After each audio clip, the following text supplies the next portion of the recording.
You know, settling is much of a relative thing.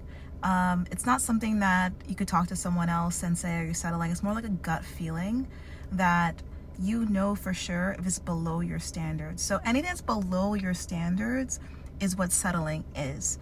If it's at your standards, or if it's a point where, let's say there's a job that you want, right? Or an opportunity that you want, and you're getting in an entry level to get the opportunity, to get the experience, to grow into something, of course, that is not a point that you're settling. But settling is like, it actually comes down to the most important part of manifestation. Like, for instance, if I decide to order dessert, and that dessert is a chocolate cake, but I get like a marshmallow cake, I still would probably eat it, but I wouldn't there. I will call the waiter and say, excuse me, waiter, I ordered a chocolate cake. I don't want a mushroom cake. Sorry, a marshmallow cake, right? So it's those type of things, like down to the very level of what you want is what I mean to not settle. This is how you get more of what you want in life. And ladies, I would tell you that this is very much in particular when you're dating someone, especially when it comes to for marriage. And there's a couple of things that you definitely need to look for when you are looking for someone. You would know based on your standards. Now, there's some things that you're going to learn your standards along the way. You're going to realize that there are some bad guys that you're like, I just don't want that anymore. But when you find out what you don't want and you know what that is in your heart, you just don't do it, right? When I call myself super single. This is before I was married, and super single just means that I absolutely was not dating anybody. I was not even messing around with anyone. I just was hanging out with myself, having fun, going out to concerts, dancing. That's how I met my husband, actually, because I met him at a concert because I wanted to take care of myself. I wanted to have fun by myself. I did not need to, not go out because I was single. I was like, I'm gonna go out to a concert, get this ticket, meet the DJ, and that was the night that I met my husband. But what I want to tell you when it comes to settling your values, if the guy doesn't, take you out for dinner, if your value is that he pays for dinner, he doesn't do it, stick with that. Doesn't matter what society says. Okay, and for my ladies that are like, all right, Liselle, I hear you, but what are those standards? I'll give you my first one. The first thing is, if you are looking for marriage, highly recommend that you do not live with the guy before marriage at all. Now, this is in conjunction with like engagement. Like, it's okay to live with someone when you're engaged, because even Mary lived with Joseph when she was engaged, okay? So let's not forget that. But you can definitely live with someone when you're engaged. But if you're single and you're not in a relationship and you're in a point where you're going to make a decision, I highly recommend that you do not live with that gentleman before you're married. I like to say this, okay? Do not, I mean it, okay? Don't do all the cooking and cleaning and all that stuff when he didn't pay for it, okay? Seriously, like why would you want to put yourself in a situation, go above and beyond, acting like a wife when he didn't pay? He didn't pay for that, right? So that's kind of like my thing. This actually happens. This is a very natural tendency for a man who really is interested in you to ask you to live with him. And that's a good thing, right? But this is where you put your standards down. This is when you don't go below your standard. Now, before we continue, make sure that you do go ahead and hit that like button and definitely subscribe. And you can also share this video, because this will tell YouTube to also share this video and we can actually reach more people. Just tell him, hey, I really love that. However, I'll wait until I'm married. And then I tell you this story because this is something I went through when I met my husband in the club, dancing my heart out.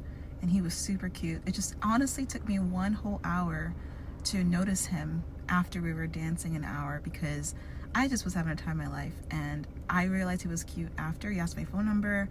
I was like, okay, sure. But then I got late at night and I was like, it is time for me to go home to my wonderful bed. So I didn't hang out waiting for him. Instead, I just walked away, and then he caught up to me like, hey, did you leave me? I'm like, I'm sorry, I need to go home, So that's how I stayed with my standards. And we hung out a little bit longer. Then he took me out the next day for dinner, and he did pay for my dinner, okay? He's a gentleman, European. He's Mr. Kiss. I call him Mr. Kiss because he is Mr. Kiss. I'm Mrs. Kiss. Like, I got his last name. But what I mean to tell you is that when we were dating, he did ask me to live with him, and he really was in love with me. Like, we just became boyfriend, girlfriend the next day, literally. And my friends were like, did I just see you last night? I'm like, yeah. Yeah, I just met my boyfriend that night. I said hi and bye to you. But when he asked me to live with him, I said, well, I just can't imagine myself being with someone until I'm married. Yeah, it was such a crazy story. And it happened. We got married about a year later, and we've been married for almost 7 years, right? Or actually together for 7 years and married for like 6. It's been very easy. It's been a lot of fun, right? And the best part is because I didn't settle for the man that I wanted. We have a lot of fun. We love the same music because we met, in a concert with the same music we love. We have a lot of fun together. We love dancing. So it's like those type of particular things. Like, what are your non-negotiables, right? What are your non-negotiables? And this also comes into for business as well. Like, there's something I know for sure that's my non-negotiable. And that is for me, like, not having a business partner, because I think I work better like with my own. I'm such a creative person. I kind of need my own creativity in my space, whereas some people might need a business partner because they have that, right? They need to have that. Now, it's good to have a business partner in the beginning if you are like not experienced, like what I did. But down the road, when you're experienced, you may not need that person, right? Because you're going to learn the business. Remember I told you, be a student of the business, learn the business. And the reason why I just tied in a marriage relationship with a business partner is that I'm letting you know that a business partner is like a marriage. It's the same thing. So as an entrepreneur, you have to know that that is actually the case, where if you're looking for a business partner or if you're looking for a social life partner, right, it will actually go through the same sort of non-negotiables, right? Non-negotiables are, and it should always be, number one, you should be treated with respect. You should also be cared for and loved, right?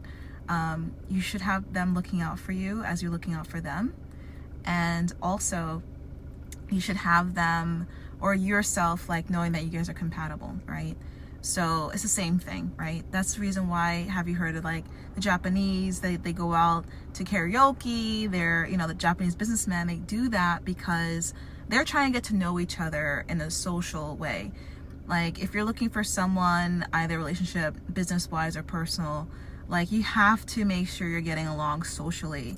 You have a time that you need to have a confrontation or a conflict to know that not everything's rosy and daisies and roses.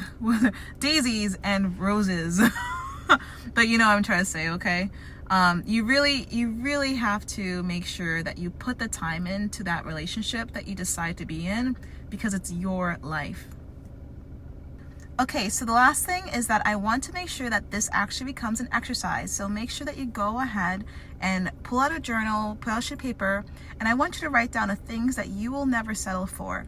So write that down, whether it's life, business, relationships, food, anything, okay? Write a list of about 20 things that you'll never settle for. If you want to go further and do 100 things, that's even better. And that way you can actually define exactly what you don't want, okay?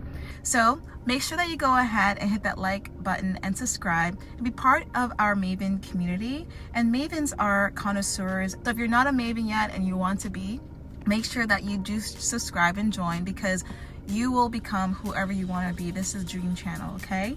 And watch my next video so that way you can continue the process, all right? Bye-bye, loved one. Ta-ta.